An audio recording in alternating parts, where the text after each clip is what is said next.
আল্লাহর সবচেয়ে নিকৃষ্ট বান্দা তিন শ্রেণী। বলেন কয় শ্রেণী?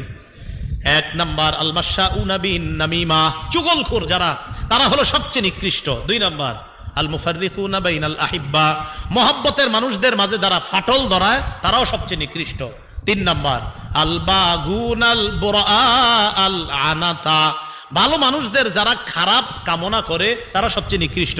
এই এলাকার একজন আল্লাহওয়ালার ব্যাপারে আপনাদের কেউ কামনা করলেন, এটা ঠাডা পুরা মরতে পারলো না, কামনা করছেন আপনি একটা ভালো মানুষের ব্যাপারে। মনে রাখেন রাসূল বলেন, একজন ভালো মানুষের ব্যাপারে তুমি আল্লাহর কাছ থেকে গজব কামনা করলা, আমি নবী তোমার এই পৃথিবীর সবচেয়ে নিকৃষ্ট বলে ঘোষণা করে গেলাম।